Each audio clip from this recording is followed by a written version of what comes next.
নমস্কার, প্রাণপথে আপনাদের আবার স্বাগত জানাই। গত পর্বে আমরা পঞ্চ প্রাণ সম্পর্কে জেনেছিলাম। আজ আমরা এমন একটি বিষয় নিয়ে আলোচনা করব যেটি নিয়ে সবচেয়ে বেশি বিভ্রান্তি রয়েছে। প্রশ্ন হলো, যোগশাস্ত্রে যে নাড়ির কথা বলা হয় সেটা কি আমাদের শরীরের রক্তনালী, নাকি স্নায়ু, নাকি সম্পূর্ণ অন্য কিছু?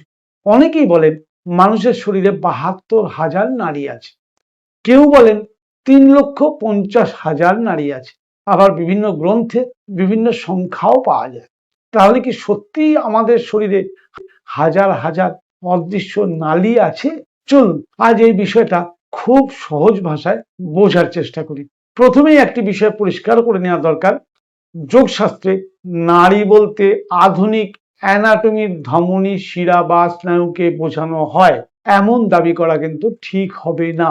বরং নাড়ি হলো যোগ দর্শনের একটা ধারণাগত ভাষা। এটি প্রাণের প্রবাহকে বোঝানোর একটা উপায়। একটা উদাহরণ দিই, আপনি নিশ্চয়ই বিদ্যুৎ দেখেননি, কিন্তু একটি বাল্ব জ্বলে উঠলে বুঝতে পারেন বিদ্যুৎ প্রবাহিত হচ্ছে। ঠিক তেমনি যোগশাস্ত্র মানুষের জীবনী শক্তির প্রবাহকে বোঝাতে নারী শব্দটি ব্যবহার করেছে। এখন প্রশ্ন হলো, এত নারীর মধ্যে বারবার কেন তিনটি নারীর কথা বলা হয়, ইরা, পিঙ্গলা, সুষুম্না? কারণ যোগশাস্ত্রে এই তিনটিকেই বিশেষ গুরুত্ব দেওয়া হয়েছে।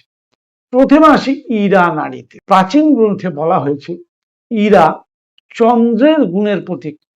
চন্দ্র মানে এখানে আকাশের চাঁদ নয় কিন্তু, বরং শান্ত, শীতল, গ্রহণশীল এবং অন্তর্মুখী প্রবণতার প্রতীক। যখন আমরা গভীর বিশ্রামে থাকি, মন আমাদের শান্ত থাকে, তখন যোগশাস্ত্র সেই অবস্থাকে ইরার প্রাধান্যের সঙ্গে ব্যাখ্যা করেছেন। এবার পিঙ্গলা নারী, এটি সূর্যের গুণের প্রতীক। সূর্য মানে শুধু আলো নয়, সূর্য মানে সক্রিয়তা, সূর্য মানে উদ্যম, কর্মশক্তি, বহির্মুখী প্রকাশ, উত্তাপ। যখন আমরা কাজ করছি, সিদ্ধান্ত নিচ্ছি, শরীর সক্রিয়, তখন যোগ দর্শন সেই অবস্থাকে পিঙ্গলার ভাষায় বোঝায়। এখন একটি গুরুত্বপূর্ণ প্রশ্ন, তাহলে কি আমাদের সবসময় ইরা বা সবসময় পিঙ্গলাই সক্রিয় থাকা উচিত? না। জীবনের সৌন্দর্য কিন্তু ভারসাম্যে। অতিরিক্ত অলসতা যেমন ভালো নয়, তেমনি সারাক্ষণ উত্তেজিত থাকাও কিন্তু ভালো নয়। প্রকৃতির দিকে তাকান, দিন আছে, রাতও আছে, গ্রীষ্ম আছে, বর্ষাও আছে, শ্বাস গ্রহণের সঙ্গে শ্বাস ত্যাগও আছে। প্রকৃতির প্রতিটি ছন্দই ভারসাম্যের উপর দাঁড়িয়ে আছে। যোগশাস্ত্র সেই ভারসাম্যের কথাই বলে। এবার আসি সবচেয়ে আলোচিত যে নারী, সেটা হচ্ছে সুষুম্না নারী। সুষুম্নাকে প্রায় মধ্যমার্গ বলা হয়। এটি এমন একটা প্রতীক যা ভারসাম্য, স্থিরতা এবং গভীর মনোসংযোগের কথা মনে করিয়ে দেয়।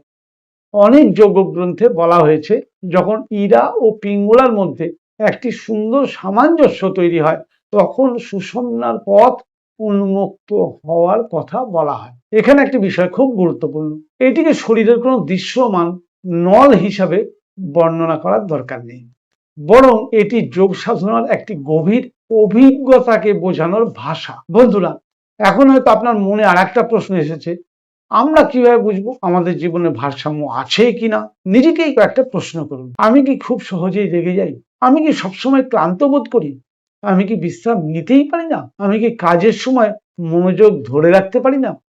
আমি কি অকারণে উদ্বিগ্ন হই? এই প্রশ্নগুলোর উত্তরই হয়তো আমাদের বলে দেয় জীবনের ছন্দ কোথাও বিঘ্নিত হয়েছে কি না। যোগের উদ্দেশ্য সেই ছন্দকে ফিরিয়ে আনা।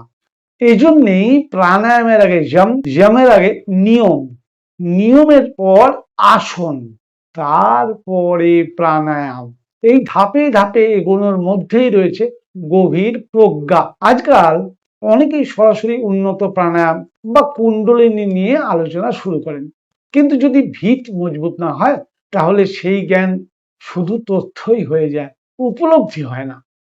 প্রাণপথে আমরা সেই ভুলটা করব না, আমরা ভিত্তি তৈরি করব। কারণ একটি বিশাল বৃক্ষের শক্তি তার ফলের মধ্যে নয়, তার শেকড়ের মধ্যে লুকিয়ে থাকে। আজকের ভিডিও শেষ করার আগে আমি একটা ছোট্ট অনুশীলন দিতে চাই। আজ সারাদিন নিজের জীবনের ছন্দকে লক্ষ্য করুন। কখন আপনি সবচেয়ে শান্ত থাকেন, কখন সবচেয়ে মনোযোগী হন, কখন অকারণে আপনি অস্থির হয়ে পড়েন। শুধু লক্ষ্য করুন, কোনো বিচার করতে যাবেন না। নিজেকে জানার প্রথম ধাপ হলো নিজেকে পর্যবেক্ষণ করা। আজকের প্রশ্ন, আপনার জীবন কি ভারসাম্যের দিকে এগোচ্ছে নাকি একদিকে অতিরিক্ত ঝুঁকে আছে?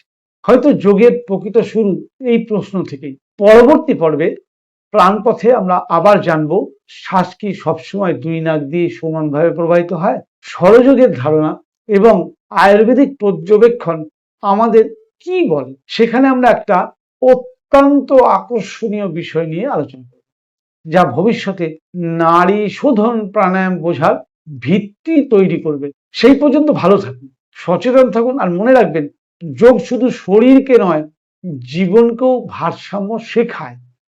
নমস্কার।